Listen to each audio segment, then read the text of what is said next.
Hi friends, welcome to my channel.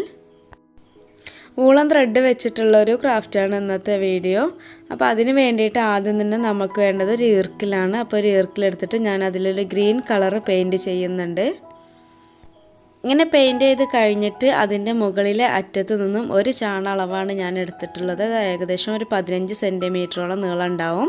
അപ്പോൾ നമുക്കപ്പോൾ ഇങ്ങനെ സ്കെയിൽ എടുത്ത് ചെയ്യാൻ ബുദ്ധിമുട്ടായതുകൊണ്ടാണ് നമ്മുടെ കയ്യിൻ്റെ അളവ് എടുത്തിട്ട് ചെയ്യുന്നത്. എന്നിട്ട് ഈ ഒരു ഭാഗത്ത് മുഴുവനായിട്ട് നമുക്കൊന്ന് ഫെവിക്കോൾ ഒന്ന് അപ്ലൈ ചെയ്ത് കൊടുക്കണം. ഇങ്ങനെ ഗം ഒന്ന് അപ്ലൈ ചെയ്തിട്ട് നമുക്കിതിൻ്റെ മുകളിൽ വൂളൻ ത്രെഡ് ഒന്ന് ഒട്ടിച്ചു കൊടുക്കാനാണുള്ളത്. ഞാനിപ്പോൾ യെല്ലോ കളറാണ് എടുത്തിട്ടുള്ളത്. ഇതിൽ നിന്നും 2 മീറ്ററാണ് നമ്മൾ കട്ട് ചെയ്തെടുക്കേണ്ടത്. 2 മീറ്റർ എടുത്താൽ നമുക്ക് നല്ല കണക്കായിട്ട് പാകമായിട്ട് കിട്ടും. നമ്മൾ കട്ട് ചെയ്തെടുത്തിട്ടുള്ള 2 മീറ്റർ ഉണ്ടല്ലോ, അതിൻ്റെ ഏറ്റവും സെൻറ്ററിലായിട്ട് ഒരു നോട്ട് ഇട്ട് കൊടുക്കണം. ഈ നോട്ട് നമ്മൾ വലിക്കുന്ന സമയത്ത് നമ്മൾ ആ ഈർക്കിൽ കോർത്തിട്ടാണ് വലിച്ചെടുക്കുന്നത്. അതായത് ഗം എവിടെ വെച്ചിട്ടാണ് നമ്മൾ ഗം അപ്ലൈ ചെയ്ത് തുടങ്ങിയത് അവിടെ വെച്ചിട്ട് ഇത് നോട്ടിട്ട് കൊടുക്കുകയാണ് ചെയ്യുന്നത്. എന്നിട്ട് 2 ത്രെഡും ഒരുമിച്ചെടുത്ത് നമുക്ക് ഈർക്കിൽ ഇത് ചുറ്റി കൊടുക്കുകയാണ് ചെയ്യുന്നത്. അപ്പോൾ ഈർക്കിൽ ജസ്റ്റ് ഇങ്ങനെ ഒന്ന് തിരിച്ചു കൊടുത്താൽ മതി. എന്നാൽ തന്നെ നമുക്ക് നല്ല നീറ്റായിട്ട് ഇതൊന്ന് ചുറ്റിയെടുക്കാൻ വേണ്ടിയിട്ട് പറ്റും. ഇടയിൽ ഗ്യാപ്പൊന്നും ഇല്ലാതെ നമുക്കിതൊന്ന് ചുറ്റിയെടുക്കണം. ഇങ്ങനെ ത്രെഡ് ചുറ്റി ഏറ്റവും മുകളിലെത്തുന്ന സമയത്ത് കുറച്ചധികം ഗമ്മൊന്ന് അപ്ലൈ ചെയ്യണം. എന്നിട്ട് അവിടെ ഒന്ന് സ്റ്റിക്ക് ഓൺ ചെയ്യാണ് വേണ്ടത്.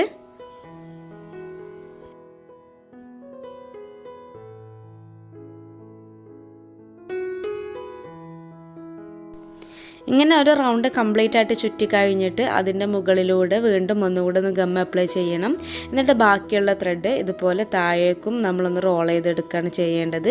അപ്പോൾ താഴേക്ക് റോൾ ചെയ്യുന്ന സമയത്ത് നമുക്ക് കുറച്ചൊരു ഡിസ്റ്റൻസ് കീപ്പ് ചെയ്തിട്ട് ഒന്ന് റോൾ ചെയ്തെടുത്താൽ മതി. നമ്മൾ ആദ്യം ചെയ്ത് അത്ര കണ്ട് അടുപ്പിച്ചെടുക്കേണ്ട ആവശ്യമൊന്നുമില്ല. അങ്ങനെ ആകുമ്പോഴൊരു നാച്ചുറൽ ലുക്ക് കിട്ടുള്ളൂ. ഇപ്പോൾ ഇതാ നമ്മൾ ഈ ഒരു വൂളൻ ത്രെഡ് ചുറ്റിയിട്ട് ഏറ്റവും അടിയിലെത്തിയിട്ടുണ്ട്. ഈർക്കലിൻ്റെ ഏറ്റവും അടിയിലല്ല, നമ്മളത് ചുറ്റി തുടങ്ങിയ അതേ ഭാഗത്ത് എത്തിയിട്ടുണ്ട്. എന്നിട്ട് ഗം അപ്ലൈ ചെയ്തിട്ട് അവിടെ തന്നെ ഇതൊന്ന് സ്റ്റിക്ക് ഓൺ ചെയ്തെടുക്കുകയാണ്.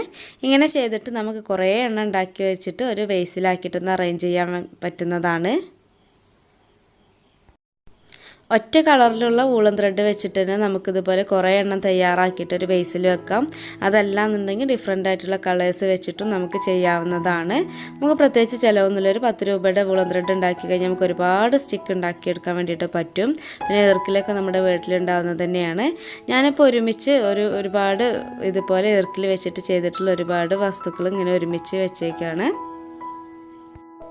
ഇതിലുള്ള എല്ലാ ഐറ്റംസിൻ്റെ വീഡിയോ ഞാൻ ചാനലിൽ ഇട്ടിട്ടുണ്ട്. അപ്പോൾ അതൊക്കെ നിങ്ങൾ കണ്ടു നോക്കുക. എല്ലാം ഈർക്കിൽ വെച്ച് ചെയ്തിട്ടുള്ളത് തന്നെയാണ്. ഇങ്ങനെ ഒരുമിച്ച് ഒരു വേസിലാക്കി വെച്ചപ്പോൾ നല്ല ഭംഗിയുണ്ടായിരുന്നു കാണാൻ. സെപ്പറേറ്റ് ആയിട്ട് വെക്കുകയാണെങ്കിൽ നമുക്ക് കുറച്ചും കൂടെ ക്വാണ്ടിറ്റിയിൽ ഉണ്ടാക്കണം. ഞാനിപ്പോൾ ഇതിൽ 10-15 എണ്ണം ഉണ്ടാക്കിയിട്ടുള്ളൂ. അതുപോലെ തന്നെ ഈ ഒരു വേസ് ഉണ്ടാക്കുന്നതിൻ്റെ വീഡിയോ എല്ലാം ഞാൻ ഇതിന് മുന്നേ അപ്ലോഡ് ചെയ്തിട്ടുള്ളതാണ്. അപ്പോൾ അതിൻ്റെയൊക്കെ ലിങ്ക് ഞാൻ ഡിസ്ക്രിപ്ഷനിൽ കൊടുക്കാം കേട്ടോ. അത് താല്പര്യമുള്ളവർ അതൊക്കെ ഒന്ന് കണ്ടു നോക്കണേ. വീഡിയോ ഇഷ്ടമായിട്ടുണ്ടെങ്കിൽ ലൈക്ക് ചെയ്യാനും ഷെയർ ചെയ്യാനും ഒന്നും മറക്കരുത്. പിന്നെ നിങ്ങളുടെ അഭിപ്രായങ്ങളെല്ലാം ഒന്ന് കമൻ്റായിട്ട് അറിയിക്കുക. പിന്നെ നിങ്ങൾക്ക് ഇഷ്ടമായിട്ടുണ്ടെങ്കിൽ ഇഷ്ടമായിട്ടുണ്ടെന്നുള്ളതും ഇല്ലെങ്കിൽ ഇല്ല എന്നുള്ളതൊക്കെ ഒന്ന് കമൻ്റായിട്ടൊന്ന് അറിയിക്കാൻ വേണ്ടിയിട്ട് മറക്കരുത്. പിന്നെ ചാനൽ ഇതുവരെ സബ്സ്ക്രൈബ് ചെയ്യാതെ കാണുന്നതെന്നുണ്ടെങ്കിൽ നിങ്ങൾ തീർച്ചയായിട്ടും ഒന്ന് സബ്സ്ക്രൈബ് ചെയ്യുക. കൂടെയുള്ള ബെല്ലൈക്കണും കൂടെ ഒന്ന് എനേബിൾ ആക്കി വെക്കണം. അപ്പോൾ താങ്ക്